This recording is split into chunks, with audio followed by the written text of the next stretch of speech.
for watching. Don't forget to like, comment, share and subscribe to Mufti Tariq Masood, famous scholar. ایسے شخص کو رسول صلی اللہ علیہ وسلم نے وعید سنائی کہ یہ مالدار بن تو سکتا ہے مگر اس کے سامنے فقر کا پھندا ایسے لٹکا رہے گا جیسے ایک زندہ آدمی کے سامنے پھانسی کا پھندا، موت کا پھندا لٹک رہا ہوتا ہے. جو اس کی کیفیت ہوگی یہ کیفیت اس کی ہوگی.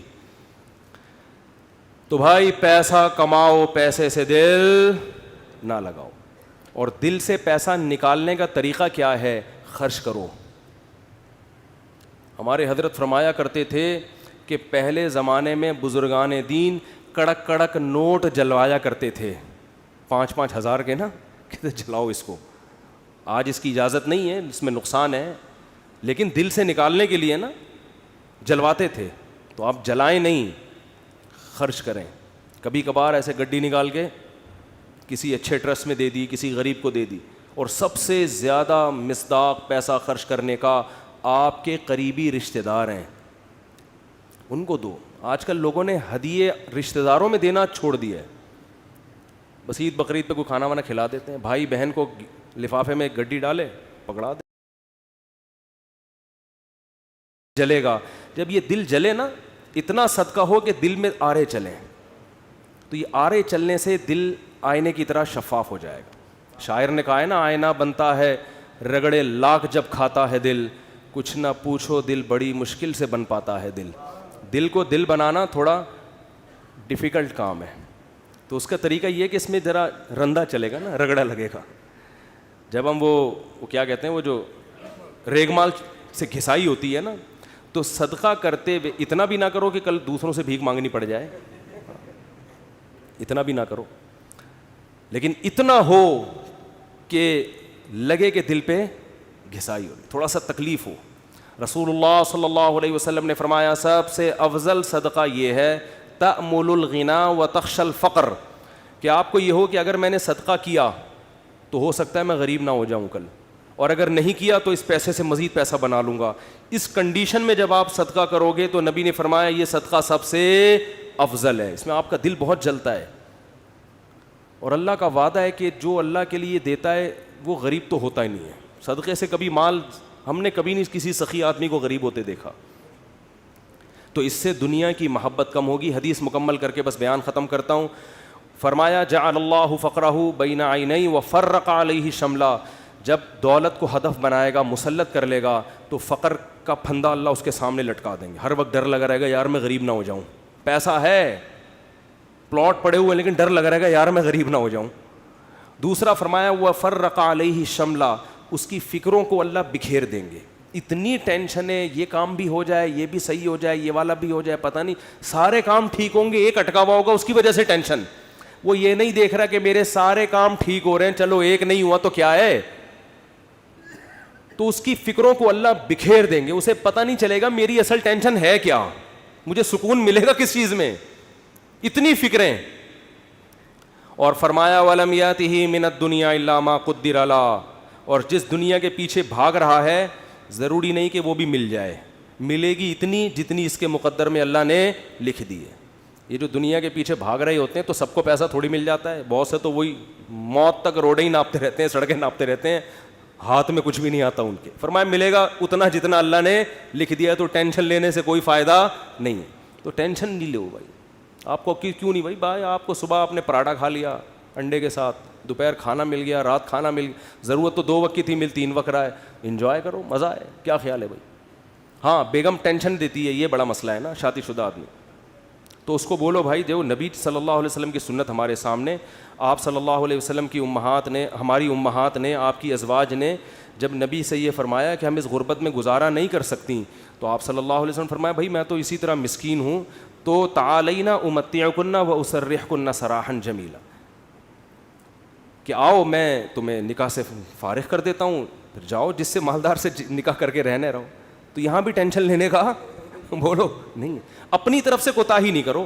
یہ نہیں کہ ادھر پیسے لاکر میں چھپا کے رکھے ہوئے ہیں بینکوں میں اور بیگم کو یہ بتا رہے جیسے میرے پاس کھانے کو روٹی نہیں ہے. یہ ناجائز ہے, یہ حرام ہے. اگر واقعی قدرت کی طرف سے آپ غریب ہو گئے تو بیگم کو 2 لفظوں میں بتا دیں, بیگم صاحبہ یہی میرے پاس آمدن ہے, اتنی میری تنخواہ ہے, اس میں اتنے ہی انڈے آ سکتے ہیں, اس سے زیادہ میں سٹی اسکول بیکن ہاؤس میں بچوں کو نہیں پڑھا سکتا, رہنے رہو ورنہ پتلی گلی سے نکلو. تو ٹینشن تو لینی نہیں ہے نا, خامخواہ کی ٹینشنیں کیوں مسلط کی ہوئی ہیں.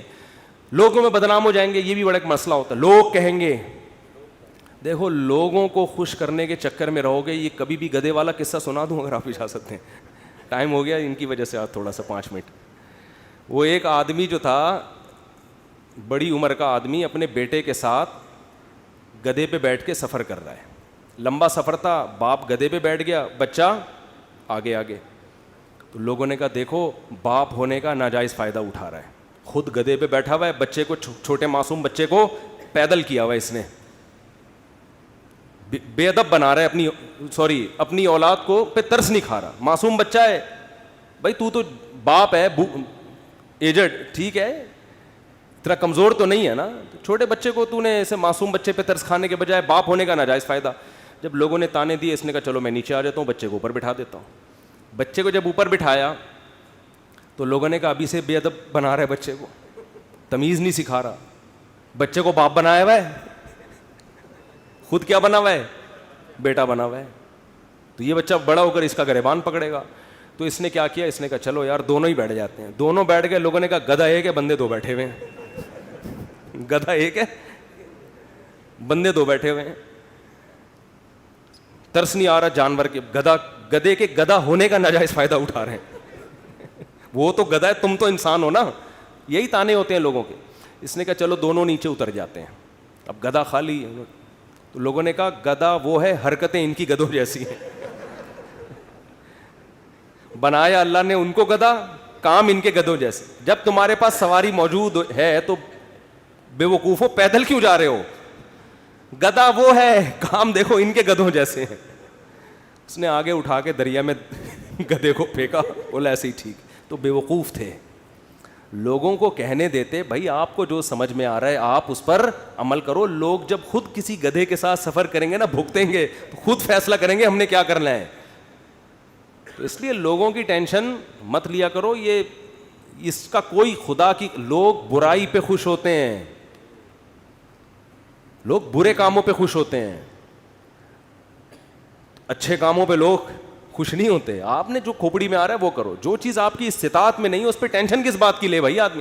دیکھو جیل میں کوئی قیدی ہو اور رہائی کا انتظام ختم ہو جائے تو ہم کیا کہیں گے اس کے, بھائی تو صبر کر, بس یہی زندگی گزار, ہنسی خوشی اسی میں خوش رہنے کی کوشش. ایک صاحب نے مجھے بتایا کہ ان کو 4 مہینے کی جیل ہو گئی اور وہ جیل بھی غلط کیس میں اندر. باہر نکلے تو بڑے فٹ فاٹ. میں نے کہا, میں ان سے ملا تو میں نے کہا جیل میں جا کے تو لوگوں کی حالت ایسی ہوتی ہے, اور غلط کیس, مجرم بھی نہیں تھے. کہتے ہیں میں جب جیل میں گیا تو مجھے نہیں پتا تھا کب نکلنا ہے میں نے یہاں سے.